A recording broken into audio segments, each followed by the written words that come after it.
জি। কি বলবেন? Thank you Humayun তোমাকে। আর আমার দর্শক যারা আছেন তাদেরকে সবাইকে আমি আসসালামু আলাইকুম। সবাই আমার এই ইন্টারভিউটা দেখবেন এবং আমি এতটুকুন মিথ্যা বলব না। এই যে হুমায়ুন যে প্রশ্ন করল যে আল্লাহ তো একদিন না একদিন আমাদেরকে নিবে, এটাই স্বাভাবিক। আমরা মৃত্যুর স্বাদ তো নিতে হবে সবারই। কিন্তু সেটা স্বাভাবিক মৃত্যু হওয়া উচিত। সেটা কোনো অস্বাভাবিক মৃত্যু, এটা মেনে নেওয়া যায় না। আর হচ্ছে অঞ্জনা আপার মৃত্যুটা হচ্ছে গিয়ে আ এটা অপমৃত্যু। কাউকে মারতে গেলে হত্যা করাটা কিংবা ছুরির আঘাত করে মারা, বিষ প্রয়োগ করে মারা, ওইটা করতে হয় না। মানুষকে মেন্টাল টর্চার এই যে আইসা আরকি অঞ্জনা আপার যে এইজটা ছিল, সেই এইজে এসে আমার মনে হয় তাকে মেন্টাল টর্চারটা বেশি করা হয়েছে। হ্যাঁ? খুনের বলব না কিংবা তাকে মারছে এটা বলব না। মানে তাকে মেন্টাল টর্চারে কিন্তু একটা মানুষ মারা যায়। অনেক সময় ডিপ্রেশন মানুষ থাকে, যখন ডিপ্রেশনে থাকে তখন কিন্তু আ তার পাশাপাশি যদি আবার মেন্টাল টর্চারটা করে, তাতে করে কিন্তু মানুষের মরণটা আইসা পড়ে। এটা মানে হয়ে যায় আরকি।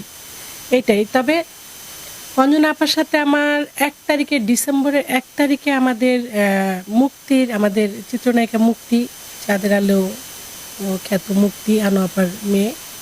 ওর জন্মদিন ছিল। ওখানে আমাদের লাস্ট দেখা হয়েছিল আরকি। তো ওখানে যখন গিয়েছে আপাকে দেখে মনে হয়নি যে আপা অসুস্থ। একদম মনে হয়নি। একদম হাস্যোজ্জ্বল ছিল উনি। আম হাস্যোজ্জ্বল ছিল, আমাদের সাথে কথা বলল। লাস্ট মুহূর্তে আমরা একটু নাচানাচি করলাম।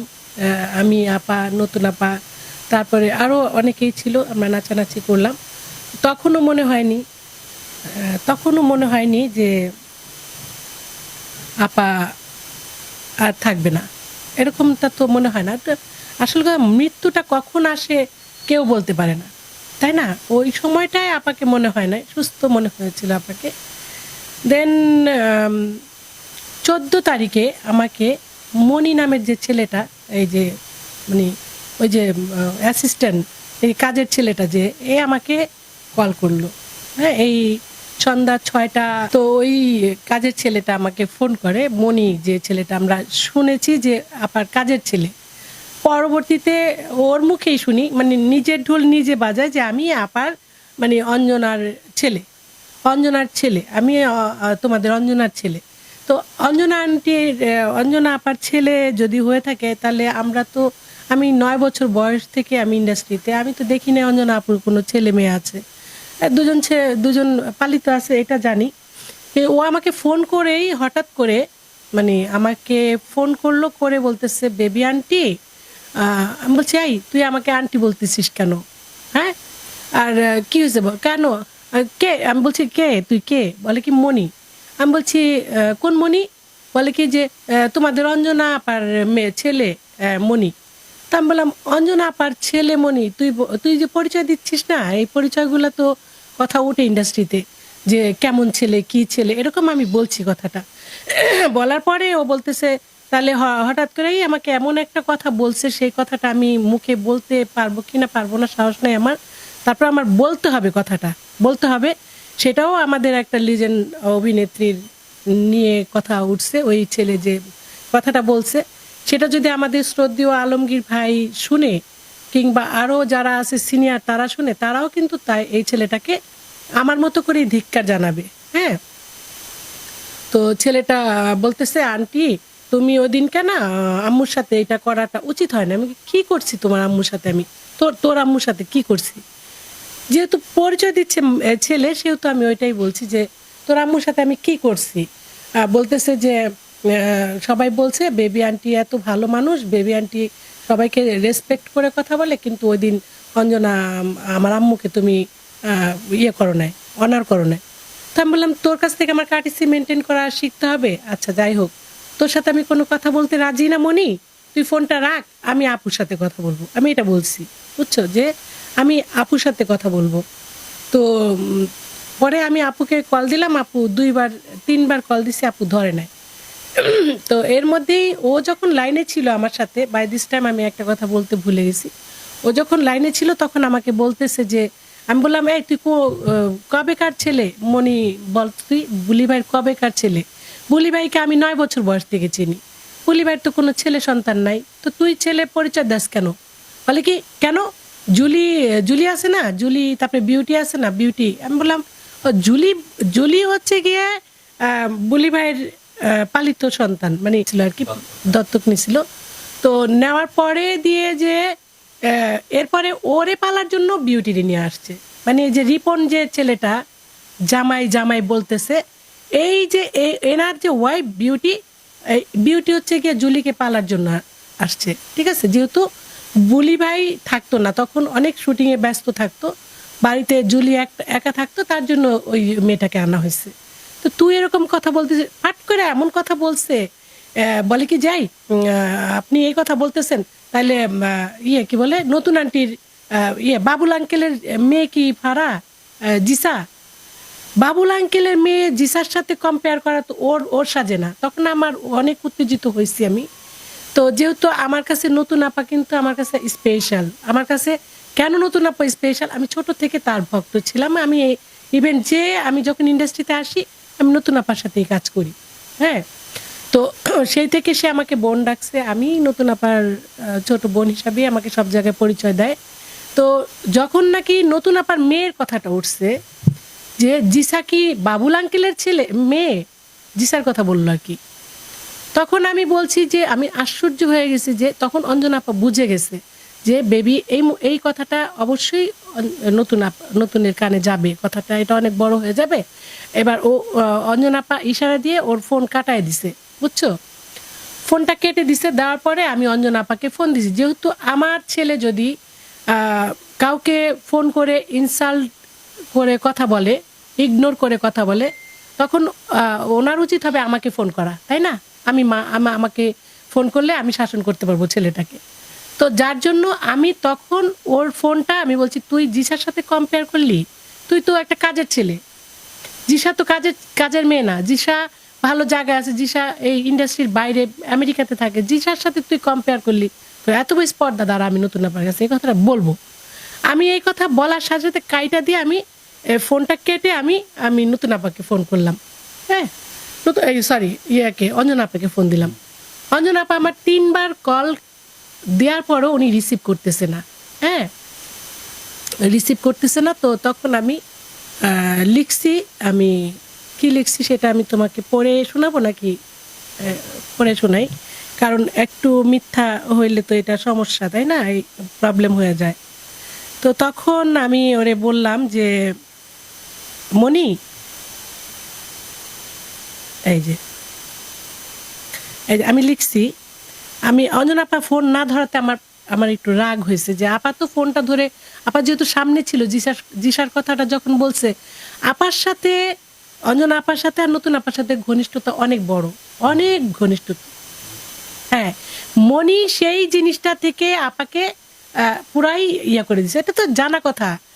মনি কখনোই চায় না যে আমরা অঞ্জনা আপার ধারে কাছে থাকি, কারণ অঞ্জনা আপার কাছে থাকলে ওই অকারেন্সগুলো করতে পারতো না। হ্যাঁ, আমাদের কাছে কোনো না কোনোভাবে এটা আমরা জানতাম, জানলে হয়তো বা আমরা বলতাম যে আপা এটা করেও না। হ্যাঁ, সিনিয়র আপা তো খুব ব্রড মাইন্ডেড ছিল, আর সবার সাথে হাসি খুশি হাস্য চলছিল। আমার ফোনটা যখন ধরে না তখন আমি রাগ করে লিখছি, এটা তোর কথার জবাবগুলো সাংবাদিকদেরকে বলবো এবং তোর আম্মু তার উত্তরগুলো দেবে, মনে রাখিস, এটা আমি বলছি। আর ওই যে যেহেতু জিসার কথাটা বলছে, আমার মাইন্ডে লাগবে। আমার নতুন আপা আমার বড় বোন, তো যেহেতু ছোট বোন সম্বন্ধে আমাকে সম্পর্কে ছোট বোন আমি, সেহেতু আমার বোনের মেয়েকে নিয়ে বললে আমি তো অবশ্যই কথাটা বলবো। আবার একজন আর্টিস্ট হিসাবে আমি তাই বলবো। আমার এই কথাটা যদি অনেকেই শুনবে জানি আমি, অনেকেই আমার ইন্টারভিউটা দেখবে, যারা সিনিয়র আছে তারা তো অবশ্যই জিসাকে চিনে, আর বাবুল ভাইকেও চিনে, নতুন আপাকে চিনে। তো সেখানে এই কথাটা বলাটা মনির উচিত হয় না, তাই না? তখন আমি এটা বলছি যে তারপরে তোর ডিএনএ টেস্ট করতে বাধ্য করব। আমি বলছি যে তারপরে তোর ডিএনএ টেস্ট করতে বাধ্য করব। আজকে তুই যে কথাগুলো আমাকে বললি তার জবাব খুবই তাড়াতাড়ি পাবি ইনশাল্লাহ। ও আমাকে মানে একটা হাসির ইমোজি দিল, মানে আমাকে উপহাস করলো। এবার যেহেতু আমার হাজবেন্ড একজন দুইটা পত্রিকায় খুব ভালো পত্রিকা আছে, এটা তোমরা জানো সবাই। তো তখন আমি এইটা ভয় দেখাইছি যাতে চুপ হয়ে যাও। ও বলল, আমি বলছি আমি আমার হাজবেন্ডের কাছে এখন সব বলছি, কথাগুলো বলতেছি, তোরা উত্তর দেওয়ার জন্য রেডি থাকিস। এটা আমি লিখছি। তোরা বলতে আপু সহ বলছি, কিন্তু কারণ যে আপু আমার ফোনটা ধরে নাই, আমার একটু অভিমান ছিল যে তার একটা কাজের ছেলের আমাকে এরকম ইনসাল্ট করবে আর আপু সামনে বসে কথাগুলো শুনবে, এটা আমার কাছে মানে মানে আমি আমি আশা করি নাই আপুর কাছ থেকে, এই আর কি। তারপরে আমি লিখছি, হাসির ইমোজি দিয়ে লাভ নেই, তোর ভাই পনিকে শুনে নিস, মানে ওর যে আরো ভাই আছে, তুমি তো অনেকেই জানে, অনেক আমাদের যারা সংবাদ মাধ্যমে যারা আমাদের গেছে, ওর বাড়ি পর্যন্ত গেছে, তারা সবাই জানে, আপনারাও জানেন, তাই না? তো এটা লিখছি। পরে লিখছে সে, আমি আবার লিখছি পরে, বাস্টার্ড শব্দটা কার জন্য একটু ভেবে দেখিস। মানে আমি তাকেই বলছি, ওই কাজের ছেলেটাকে, যে বাস্টার্ড তুই, বাস্টার্ড জিসানা, বাস্টার্ড আমার ছেলে না, বাস্টার্ড অন্য কেউ না, তুই তোর কোনো অস্তিত্ব নাই, তুই বাস্টার্ড। এটা বাস্টার্ড কথার উত্তরটা যে ভেবে, মানে ওরেই বলছি আমি কথা। হ্যাঁ, তারপরে ও আবার লিখছে, কে ভাই, কিসের ভাই, আমার কেউ নাই। হ্যাঁ, আমি আবার লিখছি, তোর মার পেটের যমজ ভাই, তোর ভাই। হ্যাঁ, এটা লিখছি, আমার কেউ নাই। ও তাৎক্ষণিক আমাকে, ওই যখন পনির নামটা বলছি, আমাকে তুই করে বলছে, প্রমাণ দে। আপনারা চাইলে এটা দেখতে পারেন আমি কি লিখেছি। আমি লিখছি যে প্রমাণ দে। ও লিখছে প্রমাণ দে। এই তো তখন আমার মাথার তারটা ইয়ে করে গেছে যে প্রমাণ দে। যখন বলছে প্রমাণ দে, এই যে দেখেন প্রমাণ দে লেখা এখানে, এটা মনির লেখা আমার কাছে, এটা আছে, প্রমাণ দে, ঠিক আছে? হ্যাঁ, তো প্রমাণ দে যখন বলেছে, তখন আমি লিখছি, তোর সাথে যা করার এবার আমি করব, তুই আমাকে ভদ্রতা শিখাস, এটা আমি বলছি। এবার আমি একটা বকা দিছি, এই বকাটা আমি এখানে নাই বললাম, ঠিক আছে? আমি বলছি বকা দিচ্ছি আমি তাকে। তো তারপর বলছি, তুই চিন্তা করতে পারবি না, তোরে আমি কি করব, দালালের বাচ্চা, এটা আমি বলছি। এর আগে আমি একটা বকা দিয়ে, মানে অলরেডি আমি বকা দিয়েছি, মিথ্যা কথা বলবো না আমি। এরপরে আপাকে এটা লেখার পরে সে আপাকে এটা দেখাইছে। হ্যাঁ, আপা তো সামনেই বসা ছিল, আপার সামনেই বসা ছিল। এরপরে সে, এবার আমি আপাকে ফোন দিলাম, ধরলো না। না ধরাতে আমি যখন ওই বকাটা দিছি, ওই যে একটা বকা দিছি, বাসটা বলছি, তারপরে আরেকটা বকা দিছি, খুব খারাপ বকা দিছি আমি, যেহেতু আমার মাথাটা গরম হয়ে গেছে ভাই, ঠিক আছে? তো তারপরে আমি আপাকে বলার পরে ও আপা ফোন ব্যাক করে নাই আমাকে। এরপরে আমি লিখছি, ওই আপা ওরে যেগুলো লিখছি ওই রকম ভাবে লিখি নাই। আমি লিখছি, আসসালামু আলাইকুম আপা, আমি মনিকে নিয়ে আজকের পরে যা কিছু বলার সাংবাদিকদের বলবো। হ্যাঁ, ও যে কথা বলেছে তার উত্তর তোমাকেই দিতে হবে। হ্যাঁ, জিসাকে নিয়ে যে কথাটা বলছে তোমাকেই দিতে হবে উত্তরটা, কারণ আমার চাইতে তো জিসাকে আপনি ভালো জানেন, আপু ভালো চিনে। আর আপুর তো দহরম মহরম একটা সম্পর্ক ছিল নতুন আপার সাথে, যে কোনো অনুষ্ঠানে দুজনে একসাথে যাইতো, হাস্যোজ্জ্বল মুখে যাইতো। সেখানে মনি কখনই আপাকে মানে আলাদা করে রাখার চেষ্টা করতো সবসময়, মানে আপা থাকলে তো। এবার আপা আমাকে 3 বার, আমি ফোন দেওয়ার পর দেয় নাই যখন, আপা আমাকে 5 বার পরে ফোন দিছে। আপা ওই ছেলের ওই কথার কারণে ফোন দিছে আমাকে, মানে আমাকে বকা দেওয়ার জন্য আপাকে শিখায় দিচ্ছে ওই ছেলে। এইভাবেই আমাদের এই চলচ্চিত্রাঙ্গনে যারা যারা আছি আমরা সিনিয়র, মানে আপার সমসাময়িক যারা আছে তাদেরকে তো আলাদা করছেই। আমরা যে আপার ছোট বোন, আপার সাথে কাজ করছি, আমাদেরকেও আলাদা করার চেষ্টা করছি। এই কথাটা সে তার ফোনটা থেকে যখন বলল যে তুমি এখনই বকা দাও, খুব ধমকে সুরে বলছে আপাকে। হ্যাঁ, মনে হয় আপা আমাকে কল করছে 5 বার, আমি ধরি না রাগ করে। পরে আমি 6 বারের বেলায় ফোনটা ধরছি। আমি বললাম, হ্যাঁ আপা বলেন, বলো তুমি কি কারণে ফোন করছো বলো। তুই ফোন দিয়েছিলি আমাকে? আমি বলছি, আপা হ্যাঁ দিয়েছি ফোন। কেন দিয়েছি তো অবশ্যই বুঝতে পারছো তুমি। বলে কি যে এরকম এরকম মনিকে তুই বকা দিয়েছিস? আমি বলছি, হ্যাঁ বকা দিয়েছি। ও যে কথা বলেছে তার জন্য আমার বকাটা তো রেডি ছিল, তাই না? আমি বকা দিয়েছি। শোন, ও কিন্তু ওর বাবা আছে, ও তুই জানিস না। তা আমি বললাম যে আপা এরকম ওর বাবা আছে, প্রথমে বললেন আপনি ভাই, ওইটা আমরা মেনে নিচ্ছি।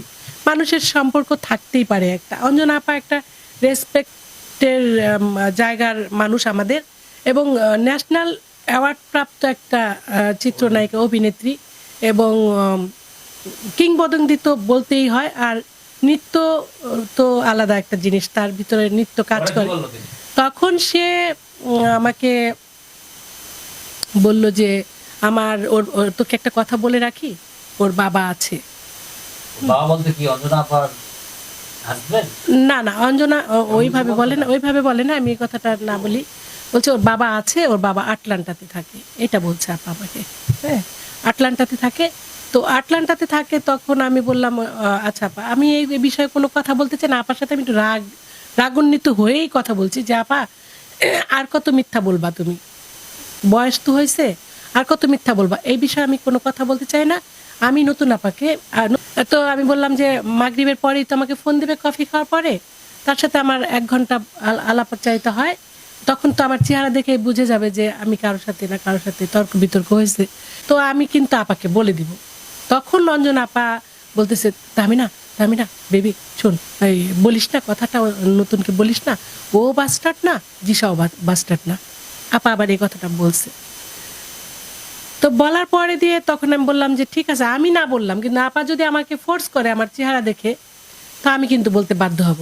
তো আমি আপাকে ওদিন বলতে পারি না, রাত্রে, অনেক রাত্রে আবার আপার সাথে আমার কথা হয়েছে। ঘুম না আসলে আপা আমাকে ফোন দেয়, তো আর ভাল লাগে না আমার কথা বলতে। তখন বলছে ঠিক আছে তাহলে রাখি। বাই দিস টাইম কি হয়েছে, এটা একটা মিরাকেল একটা ঘটনা হয়ে গেছে, 16 মিনিটের একটা সেটা হচ্ছে গিয়ে কি, আমি আবার সন্ধ্যার পরে নাটকের জি বাংলার যে নাটকগুলো, ওই সিরিয়ালগুলো দেখি। তা আপা যেহেতু বলছে ঠিক আছে রাখি, এটা বলছে, তা আমি ভাবছি রেখে দিছে, আমি আর কাটি নাই। আমার তো রাগ ভিতরে, আপা বলছে রাখি, এটা বলে আমি আবার ইউটিউবে ঢুকে আমি দেখতেছিলাম, তোমার কি বলে, নাটক দেখতেছিলাম। তখন দেখতেছি দুইটা শব্দ আসতেছে আমার 2 কানে। হ্যাঁ, মানে নাটকের শব্দটাও আসতেছে, অঞ্জনা আপার চিৎকারও আসতেছে আমার কানে। হ্যাঁ, তো তখন আমি ইউটিউবটা অফ করে আমি আবার লাইনে চলে গেলাম, দেখলাম লাইন তো আপা কাটে নাই।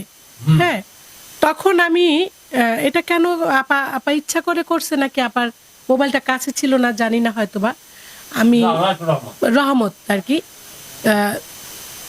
তো তখন আমি বললাম যে আপা আপা আপা আপা লাইনটা কাটেন আপা। হ্যাঁ, এবার আমার একটু কিউরিসিটি জাগছে মনিকে নিয়ে, যেহেতু আমি এর আগেও শুনতেছি আপাকে মারধর করে, নতুন আপার মুখেও শুনছি ওকে মারধর করে, এই মেয়ে ছেলেটা, এই কাজের ছেলেটা আপার গায়ে হাত উঠায়। এটা এত বড় স্পর্ধা কোত্থেকে পায় ছেলে, আমার কথা হচ্ছে এটা। ওই কিউরিসিটি থেকে আমি কি করলাম, রেকর্ডিংয়ে চলে গেলাম। কল রেকর্ডটা, মানে আমার কাছে যে কল রেকর্ডটা আছে 16 মিনিটের, সেই কল রেকর্ডটার মধ্যে আপা যে চিৎকার করতেছে, আপার তখন 104 জ্বর, 104 জ্বর। তো তারিখটা কবে, কোন মাসে? ডিসেম্বরের 14 তারিখের ঘটনা, যে মাসে মারা গেছে সেই মাসের 14 তারিখের ঘটনা। এটা 14 তারিখে সন্ধ্যা 6টা 6:30টার ঘটনা, ঠিক আছে।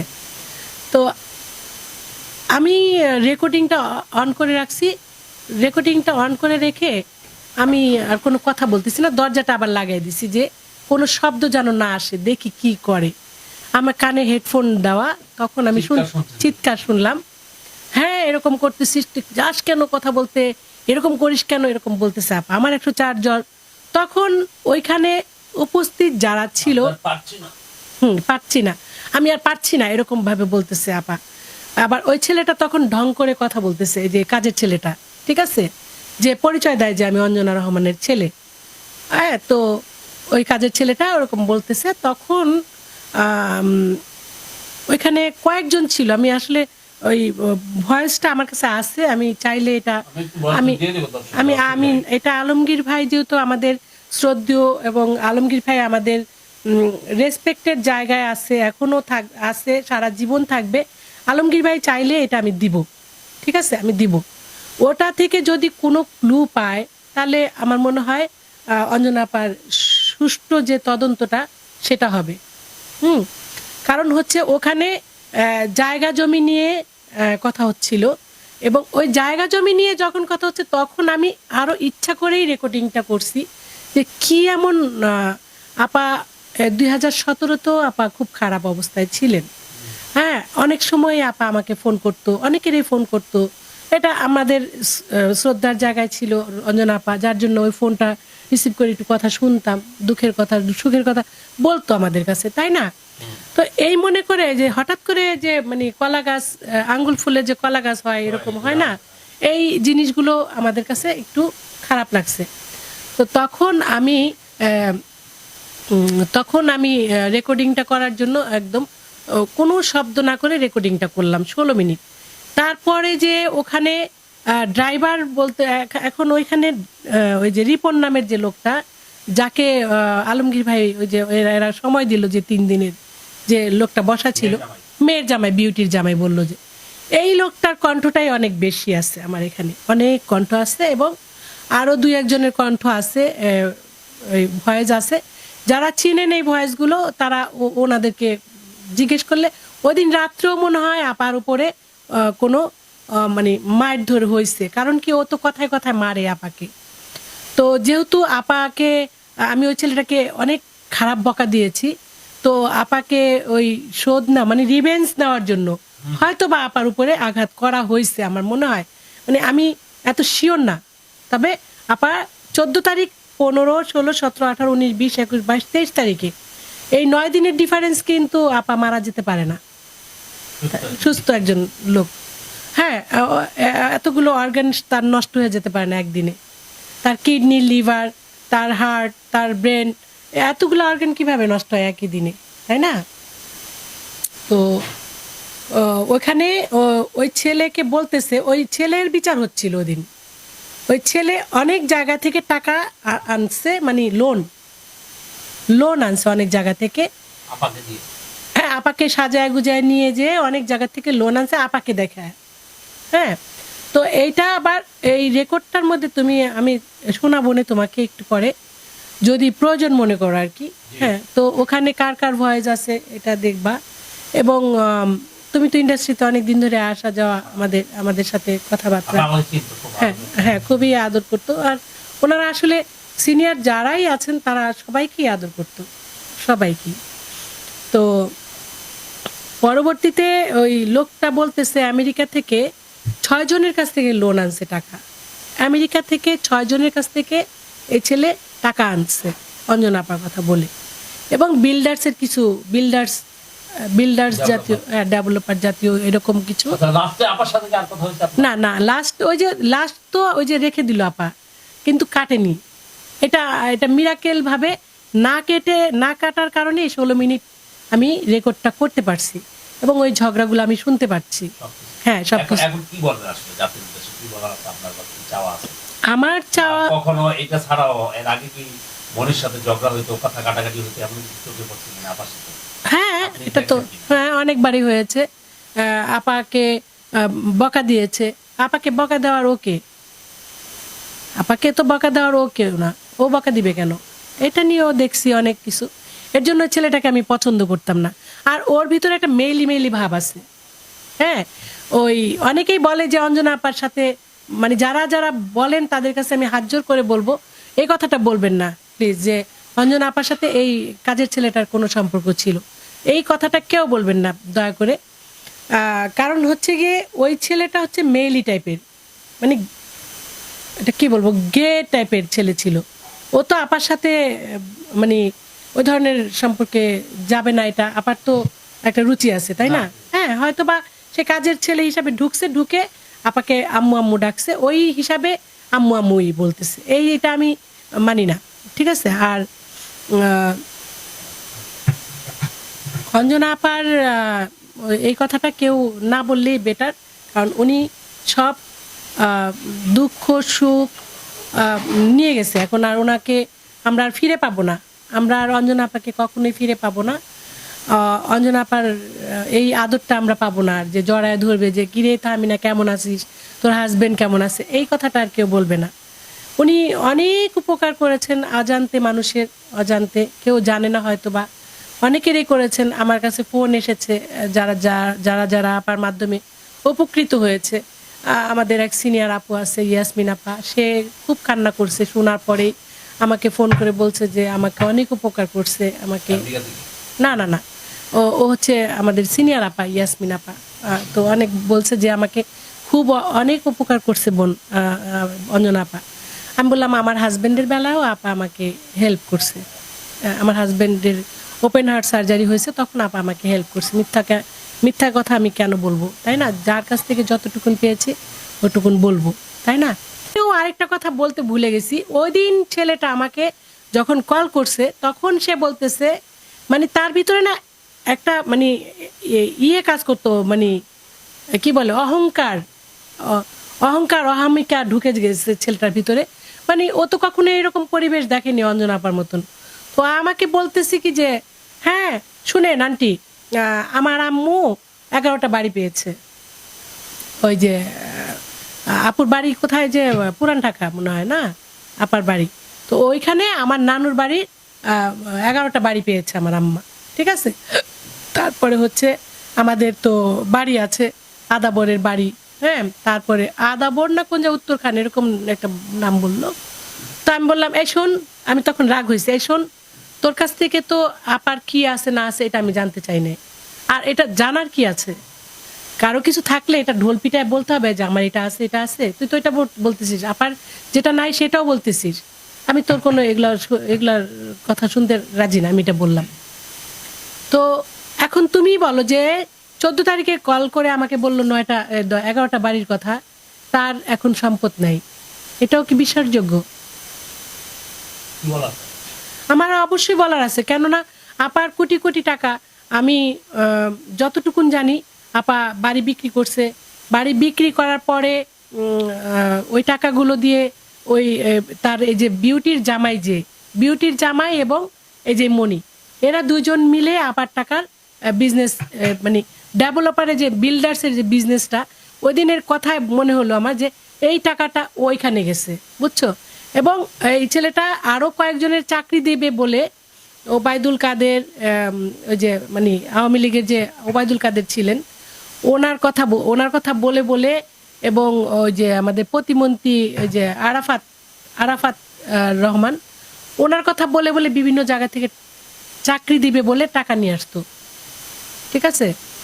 সেই টাকাগুলো দেয়নি। ওই দিন ওই কথাগুলো, ওই আমার যে 16 মিনিটের রেকর্ড, ওটার মধ্যে এইগুলো আছে। এবং ওই যে ইরানের এক আত্মীয় আমাদের কমিশনার ছিল যে তেজগার ইরান, ওনারই এক আত্মীয়র কাছ থেকে কিছু কয় লাখ টাকা জানিয়ে আনছে, এটাও আছে আমার ওই রেকর্ডিংয়ে।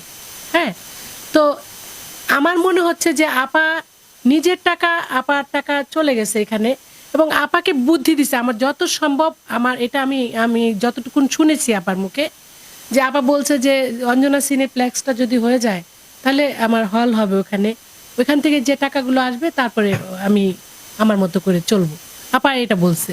কিন্তু আমার মনে হচ্ছে যে এই যে আমাদের সরকার পতনের পরে আপার একটা চেক আসার কথা ছিল, এই সব বাড়ি দুইটা বিক্রি করায় আপার, এই ছেলেটা বিক্রি করাইছে, এটা আমি শুনছি আপার মুখে, এই বাড়ি দুইটা বিক্রি করাইছে এই ছেলে।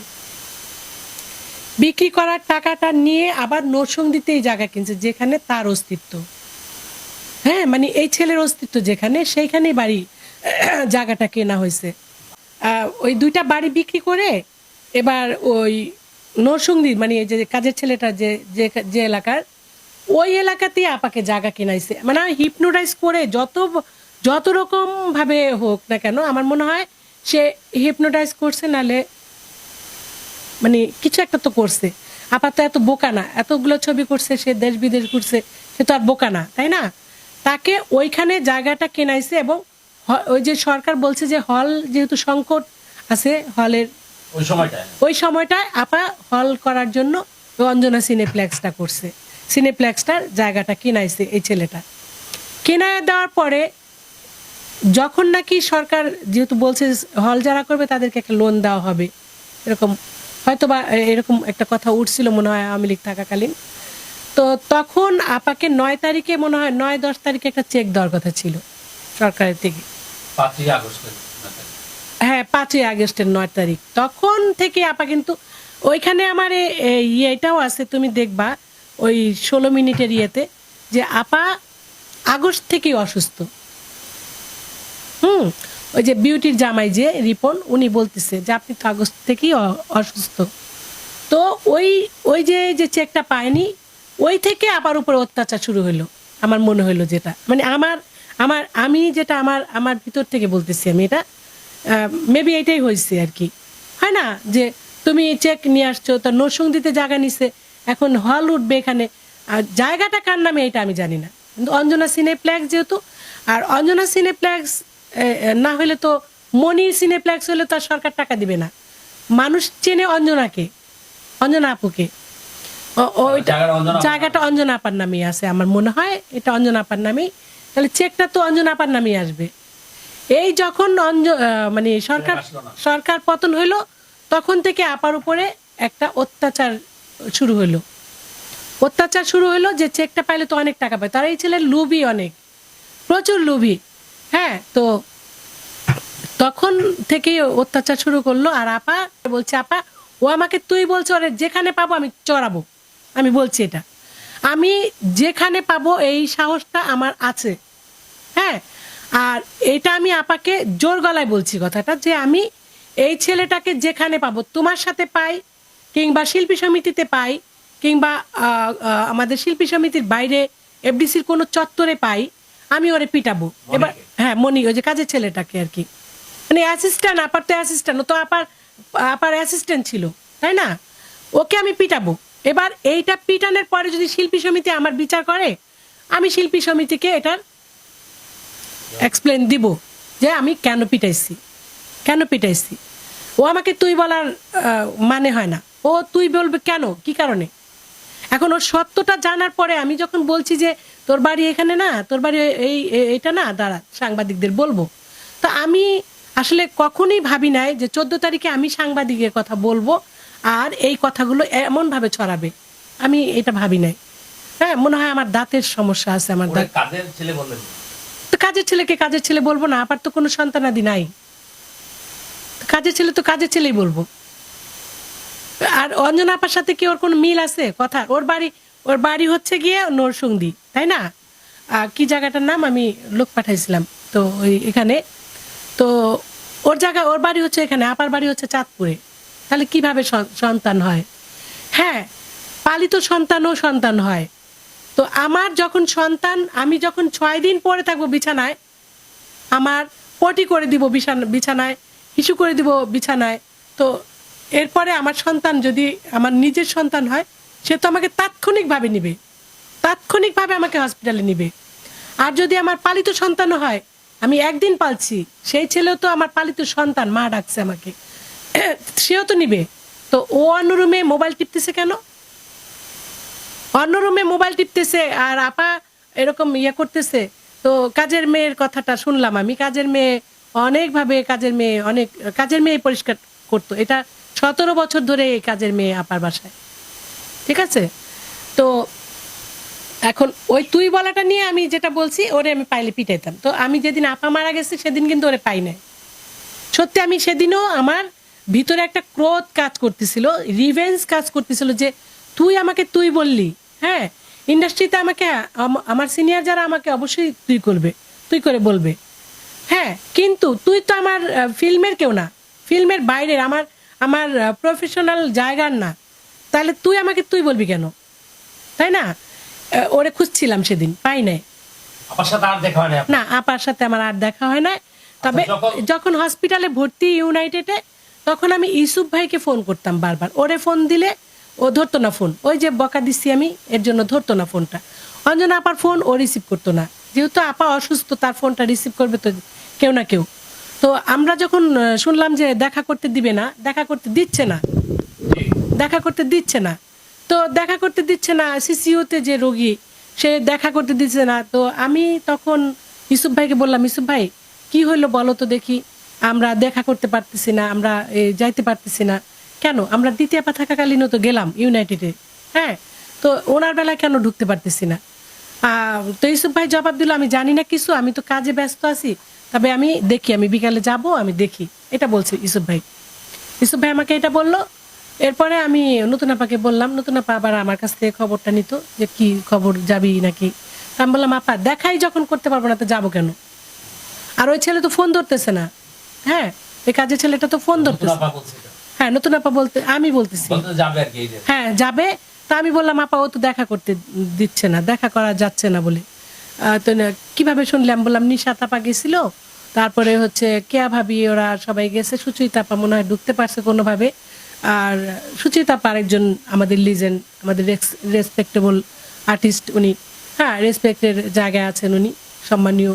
উনি হয়তো বা ঢুকছে কোনো রেফারেন্সে, ঢুকছে উনি দেখতে পারছে, কিন্তু আমরা যে ঢুকতে পারবো তার তো কোনো ইয়ে নেই।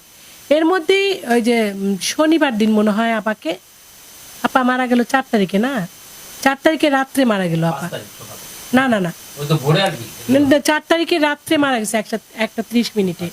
আমি সাথে সাথে স্ট্যাটাস দিছি, আমি শুনছি ওখানে খবর, আমাদের সাংবাদিকরা ছিল তো, আমরা নিউজ পাইছি। তো তখন ওই ইউনাইটেড থেকে আপাকে শিফট করলো কোথায়? পিজিতে। এটা হচ্ছে 3 তারিখে। 3 তারিখে শুনলাম যে আপাকে পিজিতে শিফট করবে। তো পিজি হলে তো সবাই দেখতে পারবো, তাই না? তো এরকম করলো। পরে ওইখানে আমি আবার ইউসুফ ভাইকে ফোন দিলাম, ইউসুফ ভাই কি খবর? বলে কি এখনো আনে নাই। তা আমি বললাম এখনো আনে নাই, তা রাস্তার মধ্যে আপার যে আইসিইউতে সিসিইউ এর পাইপ টাইপ খুলে ফেলছে, তাহলে সমস্যা হচ্ছে না? একটা এনভায়রনমেন্ট আছে, গাড়ির মধ্যে আসতেছে জ্যামের মধ্যে।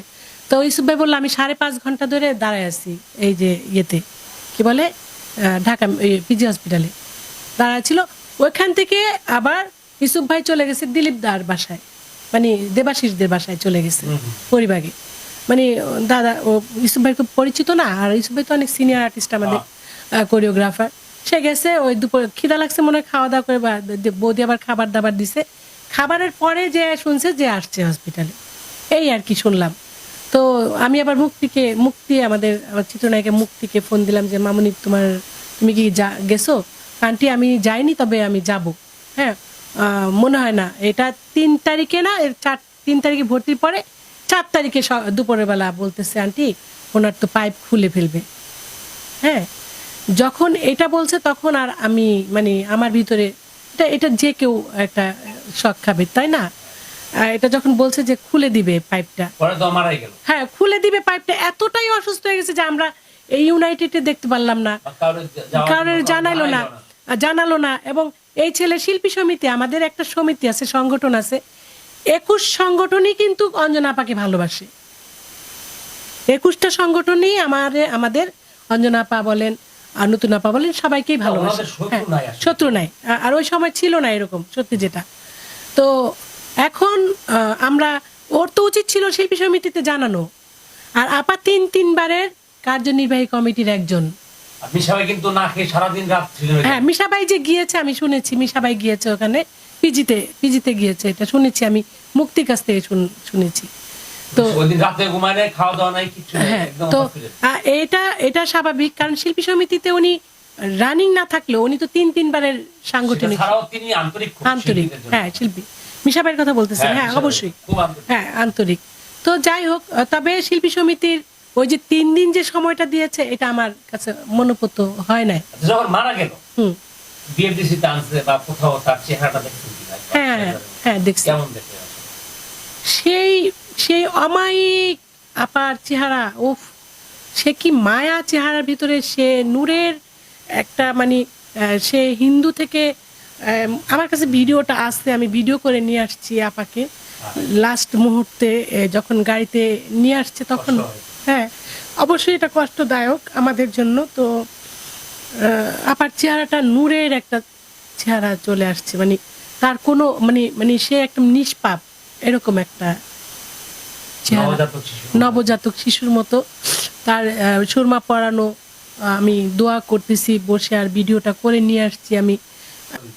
না মানে কান্নাটা তো আসবেই, কারণ এত বছরের একটা সম্পর্ক তো আর ভোলা যায় না, তাই না? এরা সবাই লিজেন্ড, একজন এক একটা মানে নক্ষত্র, এটা একজন, তাই না? এই নক্ষত্রগুলো চলে যাচ্ছে, তো এটা খারাপ লাগবে না? তাও আবার এরকম একটা কাজের ছেলের মানে সম্পৃক্ত হয়ে গেছে যে ছেলেটা, ওর অবহেলায় হয়েছে। এবং ও কেন আমাদের জানায় নাই? আমাদের জানাইলে কি আমরা যেতাম না? মিশাবাই শেষ মুহূর্তে যখন চলে যাবে, মানে উনি চলে যাচ্ছে, উনি তো চলে গেছেই মনে করো, আইসিইউতে সিসিইউতে কাকে রাখে, একদম যখন নিরুপায় হয়ে রাখে, তখন মিশাবাই জানছে। এর আগে তো জানায় নাই ওরা। কেন জানাইলো না এই ছেলে? এই ছেলের কাছে সবার নাম্বার আছে। আর ওই ছেলের আরেকটা জিনিস করে, হ্যাক করে আইডি। এই ছেলেটা হ্যাকার, অনেক ইন্টেলিজেন্ট ছেলেটা, ঠিক আছে, ট্যালেন্টফুল ছেলে। এর জন্য ওর উপরের চেহারাটার ভিতরে বোঝা যায় না যে এত ভিতরে, এর ভিতরে এত কিছু আছে। আমরা যেহেতু অঞ্জনা ছেলে বলে সম্বোধন করছে, আমরাও ওইভাবেই দেখছি। কিন্তু ও যে ভিতরে ভিতরে এত কিছু করবে, এত কিছু গরমিল করবে, এটা কে জানে? আপার টাকা পয়সা হচ্ছে মেন টাকা পয়সাটাই, আপার টাকা পয়সা ও খেয়ে ফেলছে। টাকা পয়সা ও খেয়ে ফেলছে, টাকা পয়সা দিয়ে নিজের বাড়ি ঘর করে নিছে। দেখো যে খোঁজ খবর রাখো, তোমরা তো আসো ভাই, আমরা তো মানে বাইরে যেতে পারি না খবরটা নিতে, তোমাদের জন্য এটা ঠিক আছে। হ্যাঁ, এখন আমি আরেকটা কথা বলবো, সেটা হচ্ছে শিল্পী সমিতির উপরে আমি ওই যে 3 দিনের যে একটা টাইম দেওয়া হয়েছে, 3 দিনের টাইমে তো চোর তো চুরি করবেই, কত কত আলামত নষ্ট করবে এই 3 দিনে, তাই না? ও কি আলামত সংগ্রহ করবে? করবে না। ওরে তৎক্ষণাৎ ওইখানেই রিমান্ডে নেওয়া উচিত ছিল, পুলিশের কাছে দেওয়া উচিত ছিল।